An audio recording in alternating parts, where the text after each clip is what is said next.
주 앞에 온 마음과 온 힘을 다해 찬양하고 기도하여 자리로 이끌어 주신 것을 감사드립니다. 주 앞에 드리는 저희 찬양을 받으신 주님, 또한 주 앞에 부르짖은 저희의 간구를 들으시는 줄 또한 믿습니다. 이 밤에 드려지는 모든 기도를 들으시고 하나님 영광 받아 주옵시며 이 땅에는 하나님의 응답의 선물을 베풀어 주시옵소서. 오늘 특별히 단에 세우실 주의 종 가운데 성령으로 충만케 채워주시고 또 주의 종을 통해 세워질 교회에 하나님의 영광이 임하게 하여 주옵소서. 예수님 이름으로 기도합니다. 아멘. 할렐루야. 불금의 밤이 되었습니다. 옆에 있는 분 인사합시다. 축복합니다. 하나님 당신을 꽉 붙들고 계십니다. 네. 오늘 이렇게 금요일 전 나오신 모든 분들을 환영하고 축복합니다. 오늘은 특별히 수원 화목교회 지난해 이맘때 이제 분리해 나가셔서 1년간 광야 생활을 하고 장막에 머물며 눈물의 씨앗을 뿌려가면서 척박한 땅에 복음의 씨앗을 뿌리기를 시작하신 유목사님 또 최준호 전사님 함께 섬기는 심임 전사님 다 오셨는데요. 잠깐 한번 좀 일어나시겠습니까?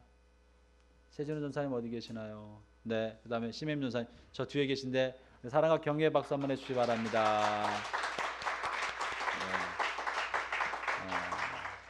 심임 전사님은 6개월간 필리핀에서 언어 연수를 하시고 영어 공부를 열심히 하시고 다시 돌아오셔서 지금 엑츠에 다시 복학하셔서 공부하고 계시고 그러면서 수원교회에 섬기고 함께 돕고 계십니다. 그래서 외롭지 않고 서로 격려가 되고 힘이 되어서 수원교회 섬기고 계시는데 오늘 이제 수원교회가 이제 개척 시작한 지 1년이 다 돼가면서 오늘 이번 주까지 아직도 들어가지 못했는데 예배당을 구해서 인테리어를 이번 주까지 이제 마치게 된답니다. 그러니까 아마 내일 모레 주일날 첫 번째로 거기서 예배를 드리게 되실 텐데요. 유아종 목사님이 이제 오셔서 말씀을 전하실 텐데 전해주신 말씀은 제가 읽어야죠. 전도서 8장 9절부터 17절까지 말씀입니다.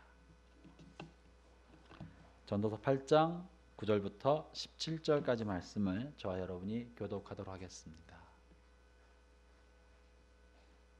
전도서 8장 9절부터 17절입니다. 제가 먼저 읽고 여러분 읽어 마지막 절 함께 읽겠습니다.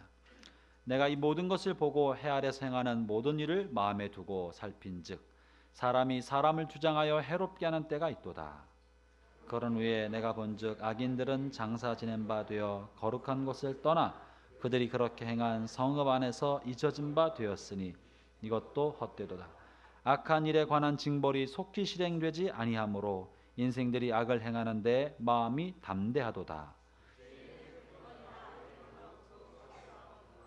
또한 내가 아노니 하나님을 경외하여 그를 경유하는 자는 잘될 것이요 악인은 잘되지 못하며 장수하지 못하고 그날이 그림자와 같으리니 이는 하나님을 경외하지 아니함이니라. 세상에서 행해지던 헛된 일이 있나니 곧 악인들의 행위를 따라 벌받는 의인들도 있고 의인들의 행위에 따라 상을 받는 악인들도 있다는 것이라. 내가 이르노니 이것도 헛되도다. 이에 내가 희락을 찬양하노니 이는 사람이 먹고 마시고 즐거워하는 것보다 더 나은 것이 해 아래는 없음이라. 하나님이 사람을 해 아래서 살게 하신 날 동안 수고하는 일 중에 그러한 일이 그와 함께 있을 것이니라. 내가 마음을 다하여 지혜를 알고자 하여 세상에서 행해지는 일을 보았는데 밤낮으로 자지 못하는 자도 계속 읽겠습니다. 또 내가 하나님의 모든 행사를 살펴보니 해 아래서 행해지는 일을 사람이 능히 알아낼 수 없도다. 사람이 아무리 애써 알아보려 할지라도 능히 알지 못하나니 비록 지혜자가 아노라 할지라도 능히 알아내지 못하리로다. 아멘. 예, 여러분 읽으시면서 오늘 큐티 말씀 인치인 줄로 알으셨을 거라고 생각합니다. 아마 유 목사님께서 설교 말씀을 오래전에 부탁드렸는데 오늘 큐티 말씀으로 미리 전부터 아마 생각을 염두에 두시고 준비하신 것 같아요. 이곳에서 청년의 시간을 보내고 선교 간사와 전도사 또 목사 안수를 받고 부목사로 오랫동안 사역하시다가 이제 담임 목사님으로 나가서 개척을 시작하신 요한교회의 희망이고 한국교회의 희망이고 장래에 출중한 신학자로 성장하실 유아종 목사님을 소개하겠습니다. 큰 박수로 맞아주시기 바랍니다. 할렐루야. 하나님께 모든 영광을 돌리기를 원합니다. 참 매번 과분한 저에 대한 설명을 해주셔서 어떻게 제가 몸둘 바를 알지 못하겠습니다. 지난 1년간 하나님의 은혜로 하루하루 살 수 있도록 인도해 주신 것 감사드리고 또 이 자리까지 인도해 주신 것 너무나 감사드립니다.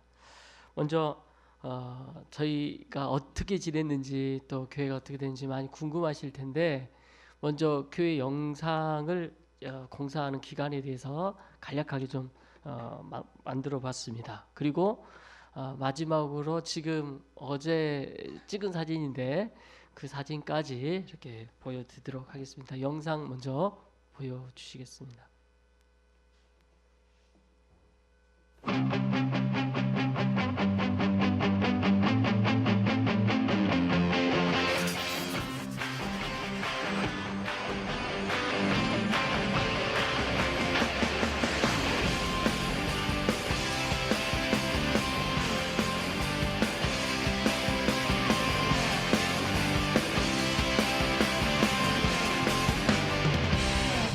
바람이 어디서 부는지 어디를 향해 가는지 알 수 없듯이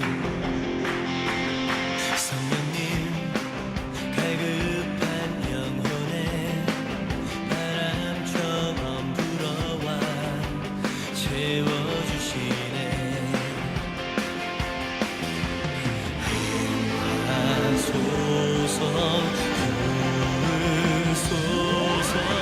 성령님 기름을 부으사 내 영의 빈잔을 채우소서. 세수를 부어주소서. 우리에게 성령님 열방을 살리는 권능의 기름을 부으사 부흥의 불 전케 하소서.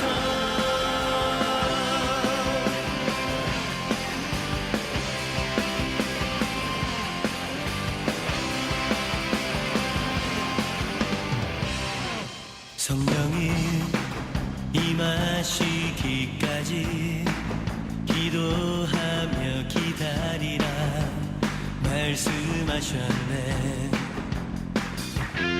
주는 하나님 자녀들 겸손히 무릎 꿇어 간구합니다.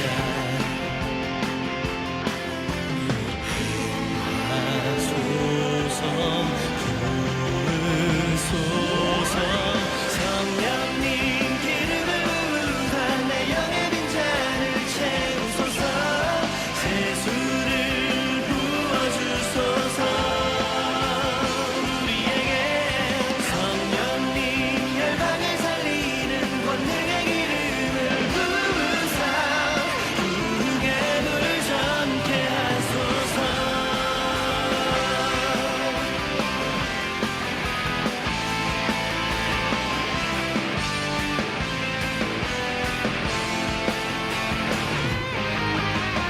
성령님 기름을 부으사 내 영의 빈잔을 채우소서. 세수를 부어주소서. 우리에게 성령님 열방을 살리는 권능의 기름을 부으사 부흥의 불 전케 하소서.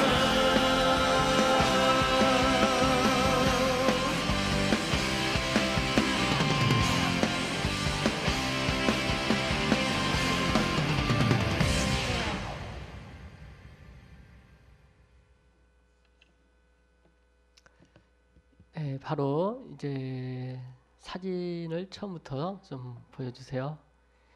이제 막 예배당에 들어서자마자 보여지는 모습입니다. 그래서 뒤에서 강대상을 향하여 보여지는 모습인데 저 앞에 보여지는 저 강대상은 아주 특별한 강대상입니다. 한도수 집사님께서 직접 제작해 주셔서 저에게 이렇게 그 마음을 그대로 전할 수 있도록 해주셨습니다. 얼마나 감사한지. 전체 분위기가 딱 어울리는 그런 아주 꼭 필요한 그런 하나님께서 마치 준비하셨다는 듯이 그렇게 준비되어지는 모든 헌품이 됐습니다. 아, 얼마나 감사한지 모릅니다. 쭉 다 끝까지 넘겨 주십시오. 그래서 저렇게 뒤쪽은 이제 여기가 친교실이고요. 그리고 저 뒤쪽은 유아실 이렇게 되겠습니다. 그래서 전체에 다 이게 사진을 보여주는데 그래도 뭐 다 보고 싶다. 아직 지금 준비되어지는 과정 가운데 한번 직접 보고 싶으신 분은 오셔야 되겠죠. 꼭 한번 오셔서 저희 교회에 같이 교제할 수 있는 은혜도 있었으면 좋겠습니다. 지난 1년간을 돌아보니까 거의 30여 명 분들이 예배를 함께 드릴 수 있는 은혜도 주셨고 많은 분들이 한 번씩이라도 반복해 주셔서 참 교회 안에서 한 성령님의 교통하심을 체험케 하시는 은혜가 있었습니다. 참 1월부터 여러 가지 일들이 있었는데 요한 동경교회 비전 트립도 저희 수원에 방문해 주셔서 섬길 기회를 주셨고 또 일본에서 생활하고 계시다가 잠깐 귀국하시는 분들도 가족들과 함께 저희 교회를 찾아와 주셔서 예배를 드리게 되고 또 교제 시간을 가질 수 있었습니다.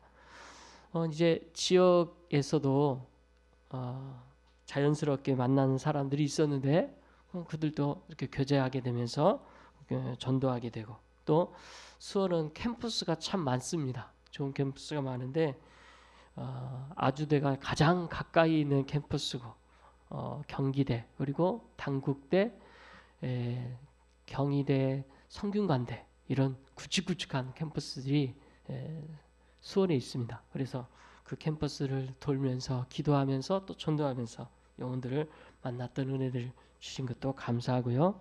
무엇보다도 여러분 제 삶을 그동안 잘 알겠지만 가족들에게 복음을 전할 수 있는 기회들을 그리 많이 갖지 못했습니다. 그런데 올해는 가족들과 같이 교제하고 또 특별히 말씀을 전할 수 있는 그런 기회들도 가져서 가족의 소중함도 깨닫고 복음을 전할 수 있는 그런 기회도 얻게 되어서 하나하나 참 의미 있고 감사한 시간들을 보냈습니다. 이제 주님의 은혜로 또 요한서울교회 많은 후원과 기도로 교회가 세워지게 됐습니다. 교회가 할 수 있는 가장 값진 일이 뭘까? 그것은 교회가 교회를 세우는 일이다라고 생각이 듭니다. 그 일을 참 저희를 통해서 하게 하신 일에 너무나 감사드리고 이제 수원 지역에 주님을 모르는 영혼들에게 주님의 마음으로 나아가 주께 돌아오게 하는 일을 더욱 기쁨으로 감당할 수 있도록 함께 기도해 주시기 바랍니다.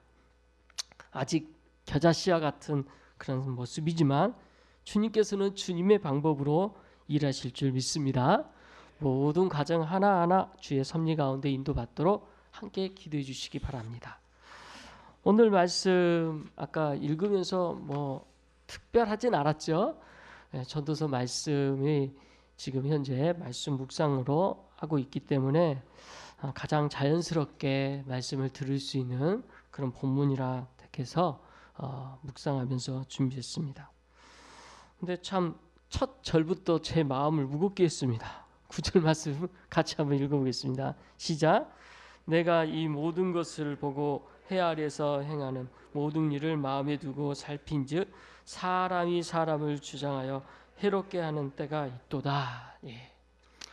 지금 현재 경험하고 있는 것 같습니다. 참 기도가 필요한 때이고 국가적으로나 또 우리 안에 참 이 일이 사람이 사람을 주장할 때 참 얼마나 무서운 일이고 해가 되는 일인지 우리가 잘 압니다. 그런데 왜 사람이 사람을 주장하는 일이 생길까? 그것은 어디서 비롯될까? 생각해 보게 됐습니다. 결국 그건 사람의 탐욕으로부터 비롯되지 않나. 저는 그렇게 생각이 들어집니다. 주님의 일을 하면서 제가 1년 동안 경험했던 가장 큰 은혜는 주님의 일, 주님께서 하신다는 사실입니다. 우리가 너무 잘 아는 이야기죠. 근데 그걸 체험하기까지가 참 시간이 걸리더라고요. 열심으로 살았고 열심으로 주의 일을 했던 그런 저의 삶의 어떤 배어져 있는 것들이 있는데 그 전에 주님의 일은 주님께서 하신다는 것을 먼저 가르쳐 주셨습니다. 제가 배웠던 신학교에서 배웠던 내용 중에 가장 기억에 남는 것 중에 하나가 하나님 주권 사상이라는 내용입니다. 이것은 그 내용의 것이 하나님이 주인이 돼서 늘 다스리는 일, 이것의 모델이 되는 사람이 바로 다윗입니다. 그래서 다윗은 그가 왕이면서도 항상 자신이 왕이라 생각하지 않고 하나님이 이 나라를 다스리는 왕이십니다라는 고백을 했습니다. 그리고 그 고백이 다윗을 지켰고 이스라엘 백성을 지키고 하나님께서 직접 다스리는 은혜를 누리게 했습니다. 그것이 우리가 배워야 될 내용이죠. 그런데 이것이 가슴으로 저에게 안 와닿았던 것 같습니다. 항상 무언가 제가 하려고 했던 그런 마음이었는데 막상 개척 나아가서 보니 다 제가 해야 될 것 같고 할 일이 되게 많은 것 같은데 막상 하려고 보니 별로 할 게 없어요. 참 막막한 상황도 있었습니다. 그런데 놀라운 것은 주님께서 기다리게 하시고 주님이 일하신다는 것을 그때 배우게 됐습니다. 참 가슴으로 와닿게 하는 그 1년이었습니다. 지식으로 알았던 이 내용이 가슴으로 와져서 이제는 참 주님의 일을 하는 데서 가장 필요한 것, 교회 측에서 가장 저희가 먼저 배워야 될 것, 그것은 바로 주님이 일하신다는 것입니다. 이것을 인정하지 않고 우리가 살아갈 때 오늘 9절 말씀의 결과가 우리에게도 있다는 거죠. 주의 일도요 사람의 욕심으로 할 수 있을 것 같습니다. 그렇게 될 때 오늘 말씀과 같은 해롭게 되는 때가 된다는 사실은 저와 여러분 기억해야 될 것입니다. 주님께서는 주님의 일을 주님의 방법으로 하십니다. 우리의 모든 삶 가운데서도 그렇게 인도하실 줄 압니다. 우리의 삶에서 각자의 위치가 있습니다. 그 위치에서도 그리스도인들은 사람이 사람을 주장해서는 안 됩니다. 늘 하나님께서 삶의 그 모든 터전에서 주인 되시기를 원하고 또 그걸 기억하며 청지기로 살아가는 저와 여러분이 되시길 바랍니다. 그럴 때 오늘 본문의 말씀이 저와 여러분의 삶의 지침이 될 줄 믿습니다. 우리 10절 말씀도 같이 한번 읽어볼까요? 시작. 내가 본즉 악인들이 장사 지낸 바 되어 거룩한 곳을 떠나 그들이 그렇게 행한 성읍 안에서 잊어버린 바 되었으니 이것도 헛되도다. 악인들의 죽음에 대한 결과죠. 뛰어난 사람, 악인의 대표적인 사람이 딱 떠오르면 저는 히틀러가 떠오르는데 그가 어마어마한 일을 독일에서 했고 세계를 제패하려고 했던 그런 사람이었지만 시간이 지난 후에 그의 결과는 어떻게 되었을까? 결국은 오늘의 본문에 말하는 것처럼 다 헛된 것이고 그 거룩한 곳을 떠나서 잊어버린 바 되었다라는 사실을 오늘 본문을 통해서 알 수 있습니다. 나폴레옹이 그가 남긴 말 중에 이런 구절이 있습니다. 내 시대가 오기 전에 나는 죽는다. 내 육체는 흙으로 되돌아가 구더기에게 삼켜질 것이다. 헤어날 수 없는 내 불행과 그리스도의 영원한 왕국 사이에는 얼마나 깊은 신연이 존재하는가. 나 자신과 알렉산더의 야망은 흔적도 없이 사라졌지만 유대인 예수 그리스도는 수세기가 걸쳐 영향을 끼치며 모든 사람과 나라를 좌우할 수 있는 능력이 있다는 사실에 경탄하지 않을 수 없다. 참 와닿지 않습니까? 예. 우리 인간이 할 수 있는 한계와 겸허하게 말할 수밖에 없는 고백이라 할 수 있습니다. 오늘 말씀을 통해서도 우리가 같은 교훈을 얻게 하시는 줄 믿습니다. 이어서 우리 11절 말씀 같이 한번 읽겠습니다. 시작. 악한 일에 관한 징벌이 속히 행되지 아니하므로 인생들이 악을 행하는데 마음을 13절까지 계속 읽겠습니다. 죄인은 100번이나 악을 행하여도 장수하거니와 또한 내가 아노니 하나님을 경외하여 그를 경외하는 자들은 잘 될 것이요 악인은 잘 되지 못하며 장수하지 못하고 그날이 그림자와 같으리니 이는 하나님을 경외하지 아니함이라. 자, 이제 11절부터 13절에 대한 내용은 악인에 대한 결과에 대한 내용입니다. 때로는 악한 일에 대한 것의 징벌이 속히 진행되지 않을 수도 있습니다. 이건 우리가 삶에서 보는 일들이죠. 바로바로 하나님께서 악한 일을 했다고 해서 처벌하거나 징벌하지 않는 것을 우리 현실에서도 보게 됩니다. 그래서 11절부터 이 나타내어지는 이 전도자의 심령으로 들어가 보면 그것에 대한 하나님께서 심판하지 않은 것에 대한 그 상황이 답답하고 화가 나고 그래서 이런 상황들에 대해서 인정하지 못하는 것들이 있을 수 있습니다. 이게 전도서에 이 절만 나오는 것이 아니라 전반적인 전도서에서 나오는 하나의 큰 맥락 중에 하나입니다. 이 또 다른 본문에서도 비슷한 내용들이 나오죠. 더 직접적으로 나온 것은 전도서 5장 8절입니다. 우리 같이 한번 찾아서 읽어볼까요? 전도서 5장 8절 같이 읽습니다. 시작. 너는 어느 지방에서든지 빈민을 학대하는 것과 정의와 공의를 짓밟는 것을 볼지라도 그것을 이상히 여기지 말라. 높은 자는 더 높은 자가 감찰하고 또 그들보다 더 높은 자들도 있음이라. 그래서 이 땅 가운데 사는 사람들이 빈민을 학대하고 정의와 공의를 짓밟는 걸 볼 때 너희는 이상하게 여기지 말라 이렇게 말하고 있습니다. 쉽게 말하면 세상에 불의와 공의가 있는 것을 당연히 여기라고 말하고 있는 것입니다. 좀 이 말씀을 들을 때 우리는 마음이 불편할 수도 있겠죠. 그런데 이 말씀 가운데 먼저 하나님께서는 우리에게 세상에 대한 우리의 기대 그리고 세상을 통해서 불의하다라는 사실을 알고 인정하도록 하는데 먼저 말씀하고 있습니다. 왜 그러실까? 우리가 세상이 불의하다고 인정하지 않는다면 잘못된 세상에 대하여 기대할 수 있습니다. 그 기대는 결국 우리가 기대대로 되지 않을 때 어떤 마음이 들까요?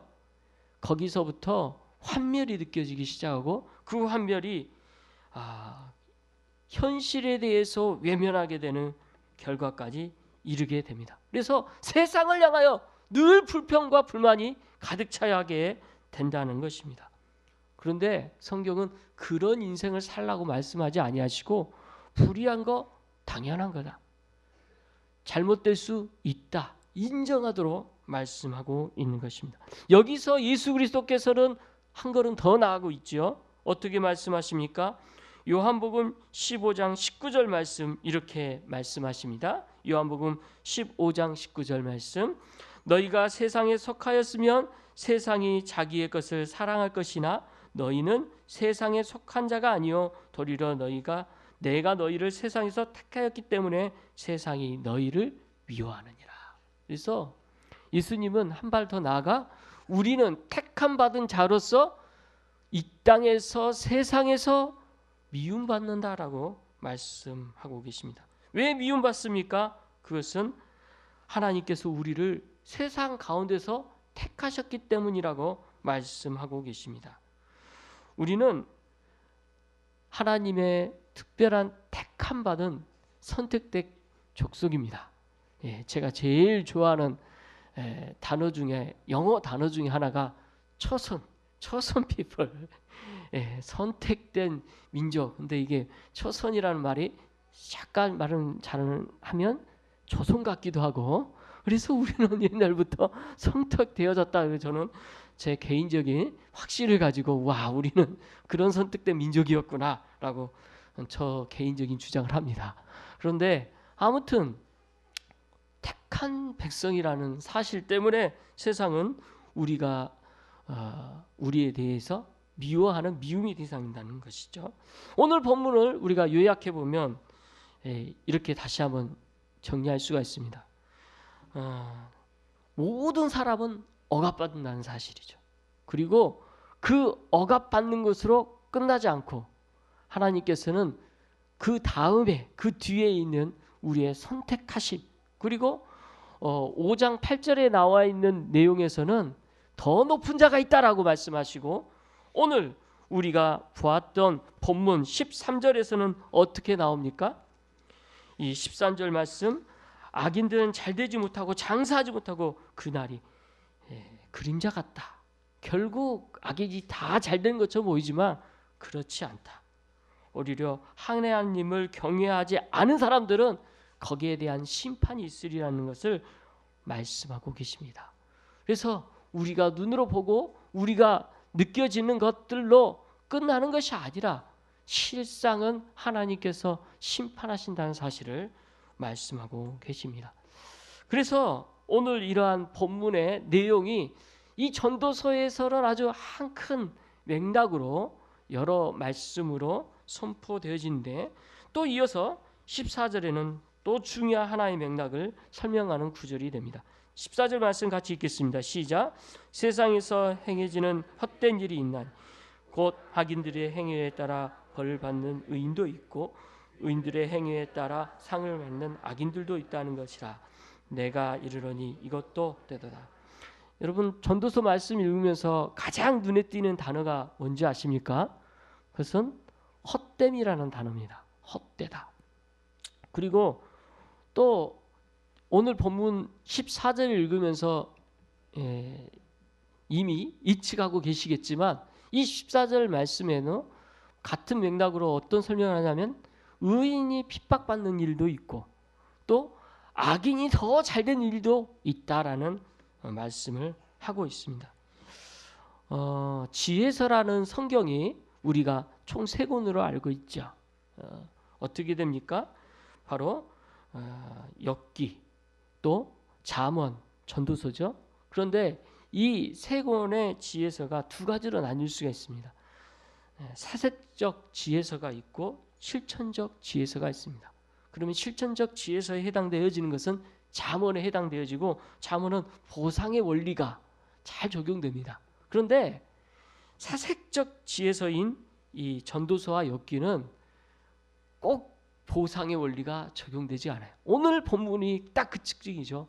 의인이 좀 잘 되면 좋겠는데 의인이 더 핍박받고 어려움받고 고난받는다고 말씀하고 있고, 반대로 악인이 이 세상 가운데 잘되고 형통하고 복되게 보이는 수도 있다, 이라는 말씀을 가지고 전도서는 하나의 큰 맥락으로 말씀을 하면서 헛됨이라는 단어로 연결하고 있음을 보게 됩니다. 자, 이렇게 이 말씀을 통해서 그러면 전도서에서의 말하는 이 또 하나의 맥락은 우리에게 궁극적으로 무엇을 말씀하시고자 할까? 그냥 헛된 것으로 끝나면 우리에게 있어서 아무것도 할 이유가 없게 됩니다. 그렇지 않습니까? 다 헛되는데 이 땅에서 우리가 할 일이 뭐가 있습니까? 그런데 말씀드렸던 것처럼 이 사색하는 지혜서는 단순히 그 말씀에 헛되다로 끝난다면 사색이 아니죠. 한 걸음 더 나아가 하나님께서 말씀하시고자 하는 숨겨진, 히든된, 감추어진 그런 하나님의 메시지가 있다는 사실입니다. 그것을 발견할 수 있는 성경, 그것이 바로 전도서라는 것입니다. 헛됨이라는 이 말의 원어의 뜻은 본래 수증기 이런 뜻이어서 안개, 연기 같은 그런 의미도 됩니다. 그래서 헛된, 덧없는 이런 의미도 나오고 헛되다 이렇게 번역되기도 합니다. 그런데 이러한 단어 외에도 무익한, 무의미한, 목적이 없는, 가치가 없는 인간의 어떠한 노력과 수고와 어떠한 행위를 통해서도 그것이 헛되다는 것을 이 전도서는 전체적으로 설명하고 있는 거죠. 또 부조리하다, 불합리하다 이런 단어로도 설명할 수 있는 단어입니다. 그래서 한번 쭉 열거해 봤습니다. 이 헛됨이라는 단어가 어떻게 전도서 전체에서 사용되는지, 그래서 이 의미가 어떤 맥락의 어떤 의미인지, 그런데 크게 세 가지로 우리가 해석이 되더라고요. 첫 번째는 말 그대로 헛되다라는 의미로 그 모든 것이 메시지의 핵심이 되었고, 또 하나는 불평과 불이한 것에 대한 불만으로 부조리함과 불합리한 것에 대한 것을 지적하고 있는 것을 찾아볼 수가 있습니다. 그런데 앞에서도 말씀드린 것처럼 여기로 끝나지 않고 이 전도서는 그 다음에 사색이 되어지는데, 이 사색에 대한 내용은 바로 우리가 하나님께로 나아갈 수밖에 없다라는 사실로 가게 된다는 것입니다.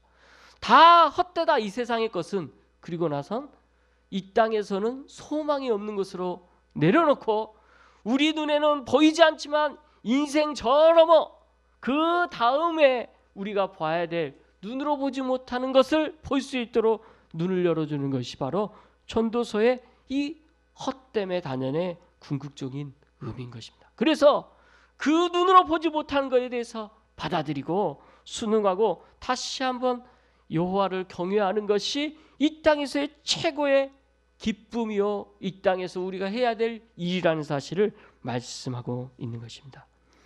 그래서 하나님을 받아들이고 하나님을 경외하며 하나님의 뜻에 사는 것, 지혜의 근본이라는 사실을 오늘 본문은 말씀하고 있습니다. 그래서 이 앞에 이러한 맥락을 가지고 오늘 본문에 제 마지막에 해당되어지는 15절부터 17절까지 이어지고 있습니다. 먼저 15절 말씀 같이 읽겠습니다. 시작. 예.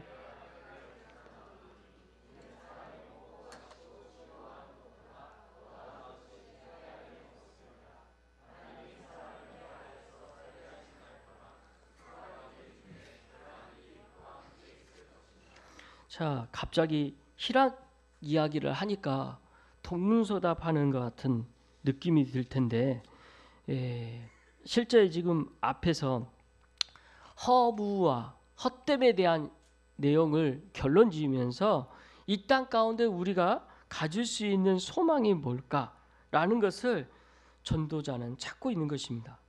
그래서 이 땅 가운데 우리가 할 수 있는 최선의 것이 뭐냐? 그것은 하나님의 백성은 이 땅에 산 가운데 내 뜻대로 자기 마음대로 사는 것이 아니라 주님께 맡기며 주님 뜻대로 사는 것이다. 그래서 일상에 대해서 우리가 기쁨과 감사를 찾을 수 있는 것, 그것은 바로 하나님께 맡기는 것이라는 사실을 알게 해주고 있는 것입니다. 그래서 사람이 먹고 마시고 즐거워하는 것, 우리가 이 땅에서 할 수 있는 가장 일상적인 거죠.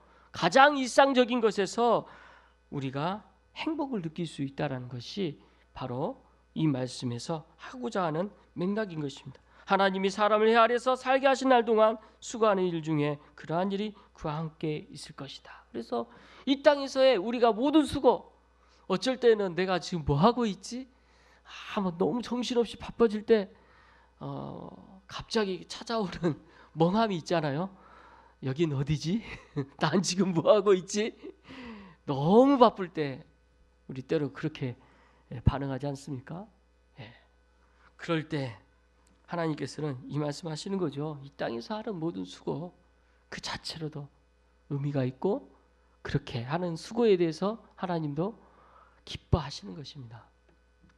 존 파이퍼라는 목사님께서 이분이 참 좋아하는 단어 중에 하나가 기독교 희락주의예요. 이분이 강조하는 이 표현은 뭐냐면, 하나님께서는 이 땅을 그의 영광으로 만드셨고 기뻐하신다라는 거죠. 그리고 사람에게도 무엇을 원하시느냐? 슬퍼하는 걸 원하시는 게 아니라 기뻐하기를 원하는데, 그 기뻐하는 게 어떻게 기뻐하냐면 모든 일에 기뻐하기를 원하시고 그걸 하나님도 기뻐하신다라고 말합니다. 물론 다 우리가 그렇게 맞출 수는 없지만 아주 강력한 우리에게 있어서의 하나님의 마음을 조금이라도 아는 것을 보여주는 말씀이라 생각이 됩니다. 한번 생각해 봤습니다. 하나님께서 우리 인생을 보실 때 최선을 다해서 주님의 일을 하는 거에 대해서 어떻게 생각하실까? 당연히 기뻐하시죠. 그런데 그렇지 않아, 만약 그렇게 하다가 실수했어요. 그럼 하나님 진노하실까? 조금 우리가 허물이 있었어요. 진노하실까? 근데 자녀를 키워보면서 부모의 마음으로 볼 때 하나님의 심령을 조금이라도 알 수 있겠더라고요. 지혜가 다 잘 하지만 더 잘할 때도 있더라고요. 아주 큰 칭찬을 더 잘할 때 한 번씩 하는데 잘할 수 없잖아요. 근데 아무리 그렇게 잘못한 일이 있다 할지라도 괜찮아요. 문제가 안 돼요. 왜요? 자녀니까요.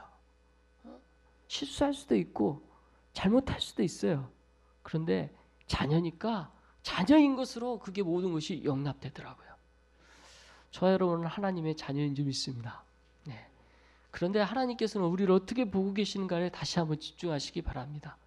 그냥 있는 모습 그대로 다 사랑하십니다. 잘하든 잘못하든. 그래서 모든 것에 하나님께서 이렇게 보고 계시는 것을 의식하고 그거를 오늘 말씀을 통해 전도자는 깨닫고 선포하고 있는 것입니다. 저와 여러분도 주 안에서 자유롭게 기쁘고 감사한 하루하루를 보내시기 바랍니다. 무엇을 하든지 하나님의 영광을 위해서 하시고 기쁨과 감사로 사는 저와 여러분이 되시길 바랍니다. 이것이 이제 오늘 본문의 마지막으로 향해 가면서 전도자는 다시 한번 말씀하고 있는 거예요. 이 땅 가운데 다 헛되지만 그러나 주님께서 우리를 보실 때 하나님께서 이 땅의 어떤 가치 때문에 우리를 헛됨으로 보는 것이 아니라 진정 우리의 삶 가운데서 나타난 하나님의 영광의 통로라는 사실을 알도록 하는 그 깊은 메시지가 본문에서 이어지고 있는 거죠. 16절 17절 아주 같이 읽겠습니다. 시작. 내가 마음을 다하여 지혜를 알고자 하며 세상에서 행해지는 일을 보았는데 밤낮으로 자지 못하는 자도 있도다. 또 내가 하나님의 모든 행사를 살펴보니 해 아래에서 행해지는 일을 사람이 능히 알 수 없다. 사람이 아무리 애써 보려고 할지라도 능히 알지 못하니 비록 지혜자가 아노라 할지라도 능히 알지 못하리로다. 아멘. 그래서 이 땅 가운데 지혜를 통해서 마음을 써서 모든 것을 해보고 노력해도 결국 그것을 통해서 우리가 다 알 수 없다라는 결론 같은 내용을 말씀하고 있죠. 오늘 저는 미리 결론을 다 말씀드렸습니다. 이 땅에서 최고의 우리가 기쁨과 감사로 살 수 있는 것, 일상 가운데 살 수 있는 것 바로 하나님을 경외하며 하나님을 즐거워하며 이 땅 가운데 사는 것. 그리고 내가 하는 어떤 삶에서의 책임, 그것 때문에 내가 엉들리고 그것 때문에 거기서 자유하지 못하는 것이 아니라 다 내려놓고 하나님의 자녀로서 마음껏 기쁨과 감사로 살기를 원하시는 우리 주님의 마음을 말씀을 통해 다시 한번 나눕니다. 사랑하는 우리 성도 한 분 한 분 찾아가서 인사드리고 정말 감사합니다. 늘 기도해 주셔서 감사합니다. 그렇게 말씀드리고 찾아뵙고 늘 싶습니다. 이제 이렇게 제가 대표로 와서 말씀을 전하면서 어떻게 보면 참 제가 이곳에서 청년 시대를 다 보냈습니다. 저도 40대가 넘었잖아요. 20대 때 와서 그 기간 동안 참 많은 생각들이 들더라고요. 앞에 예배당에 아까 먼저 와서 묵상하면서 기다리는데 야, 지난 시간을 내가 어떻게 여기서 보냈지? 어떤 자리에서 내가 은혜를 받았지? 내가 무엇을 하면서 은혜를 받았지?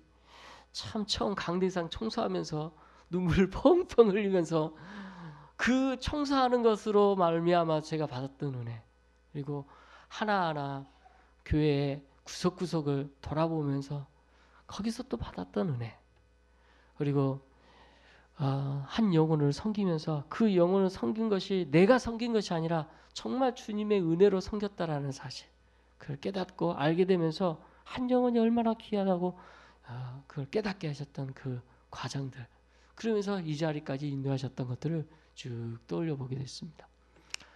주님께서는 참 우리 인생의 여정 가운데 참 우리가 상상하지 못할 여러 가지 모험의 요소들을 주시는 것 같습니다. 참 여기까지 또 저도 인도함 받아서 오게 됐습니다. 그리고 그 자리를 17년 동안 함께 했고 또 이렇게 성도 한 분 한 분에게 인사드릴 수 있도록 인도해 주신 것 감사드리고, 이제 새로운 모험을 이제 저도 시작하면서 준비하고 있습니다.